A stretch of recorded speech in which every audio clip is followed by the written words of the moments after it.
Hey everyone, it's Miss Breen here with a read aloud version of your text today. I hope you had a great week with Miss Hebert and Miss Fabiani and that you work hard again with Miss Fabiani today. You just watched a funny video about dogs showing how smart they are and how that they can help people do all sorts of things in many different ways. Today we're actually going to read a book called Dogs at Work. And it's about how dogs can have different jobs and the jobs are meant to help people. The goal for reading today is just to practice listening and then answering questions about the text. So if this text is too hard for you to read independently, that's okay. You're just focusing on listening and following along as best as you can so that you're focusing on understanding what you read. You will have time later to practice some independent level texts, and that's already posted on RazKids, and Miss Fabiani will let you know what those books are. Be sure to listen and follow along as best as you can so that you understand what the text is and that you have an easy time getting to those questions at the end. All right, so this is called Dogs at Work. The words to know or the vocabulary that you'll see bolded are chemicals, comfort, detection, disabilities, medicine, and spasms. And we have a table of contents here. We have our introduction. We'll learn about service and therapy dogs, search and rescue dogs, detection dogs, and then we have our conclusion and our glossary going through those vocab words again. Introduction.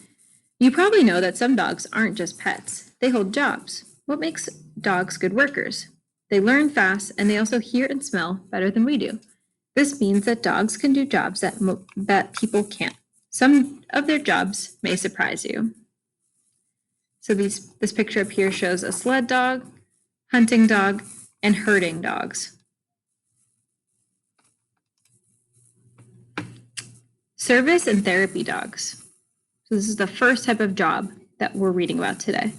It says many dogs work with people to help them feel better. These dogs are called therapy dogs. They comfort people and keep them calm. These dogs need to be very friendly. They're also trained to be calm around new places and people. So it says simply petting a dog makes sick people feel better. This is a therapy dog visiting a kid in a hospital.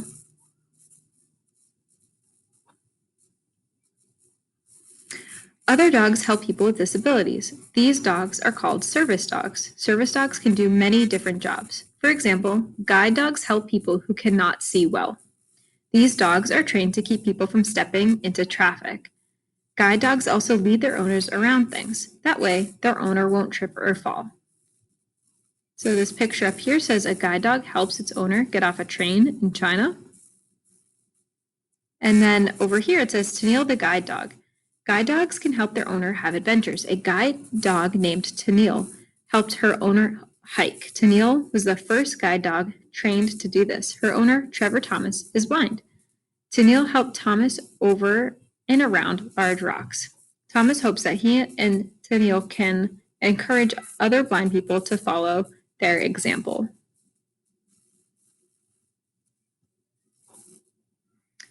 Some service dogs help people who can't hear well. These dogs listen for noises, touch their owner, and move toward the noise. Other service dogs help their owner move around. They pull wheelchairs, pick up dropped items, press buttons, and open doors. You can see there's dogs here opening doors and pressing buttons, and this button is probably to help open an automatic door. It says service dogs help their owners with many day-to-day tasks. They can open doors by pulling ropes and pushing buttons. Service dogs can smell when their owner is about to be sick. For example, dogs can be trained to smell low blood sugar. These dogs can smell changes in the blood and warn their owner to eat food or take medicine. Other dogs can smell when a person is about to have a seizure.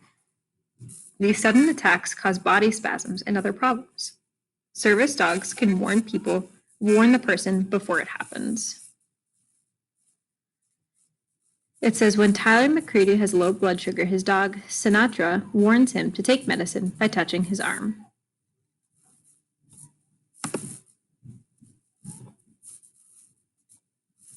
Search and rescue dogs. So this is the second type of working dog that we're reading about today. It says some dogs work to find people who are lost or trapped. These dogs are called search and rescue dogs. Many search and rescue dogs use their nose to find people who need help.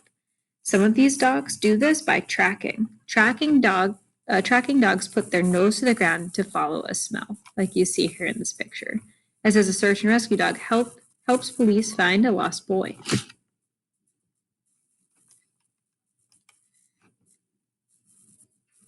Other dogs searching for missing people search for missing people by sniffing the air instead of the ground. These dogs often work in big search areas. They can find lost hikers using only their nose. They can also find people trapped in buildings that have fallen down. It says a firefighter uses a rescue dog to search for people after a landslide in China.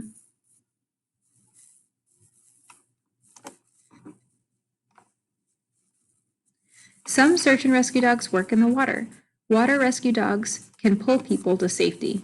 They can also pull small boats to land. Water rescue dogs need to be strong swimmers. For this reason, big dogs like the Newfoundland make good water rescue dogs. These dogs have webbed toes and fur that keeps out water. Plus, they're very strong. A 68-kilogram or 150-pound Newfoundland can pull up to 10 people to safety at once. And it says a Newfoundland practices a water rescue in New England.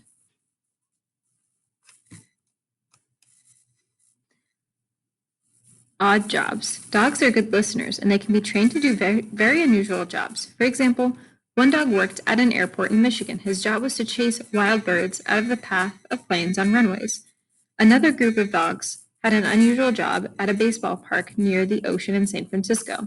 These dogs jumped into the ocean to get balls that were hit into the water. This program is now over, but for a time, baseball fans loved to collect these splash hit balls.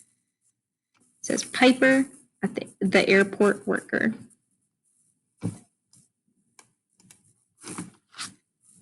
And the third type of job that we're learning about today that a dog can have is detection. So this is called detection dogs. Some dogs work as detectives.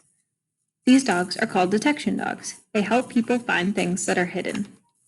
People use detection dogs often. They use these dogs when a building has burned down. It may be hard to find out whether someone started the fire on purpose. The dogs sniff for chemicals that might have been used to start the fire. Police also use the detection dogs to find criminals. It says a detection dog searches a burned building for chemicals.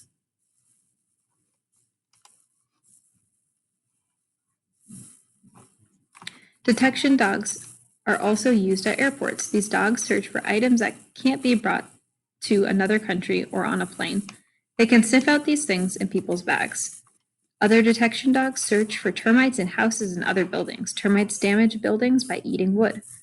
They are hard for humans to find, but those dogs can find them with their nose. This dog sniff for termites at an important building in South Korea.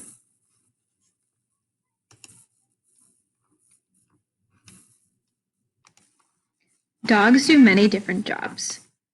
From sniffing out termites to pulling a swimmer to safety, dogs help humans in many ways. Dogs are strong, smart, and friendly, and they have powerful senses. They are some of the best workers around.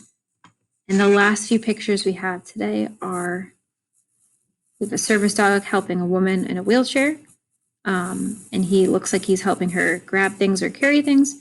There's a police dog and another search and rescue dog.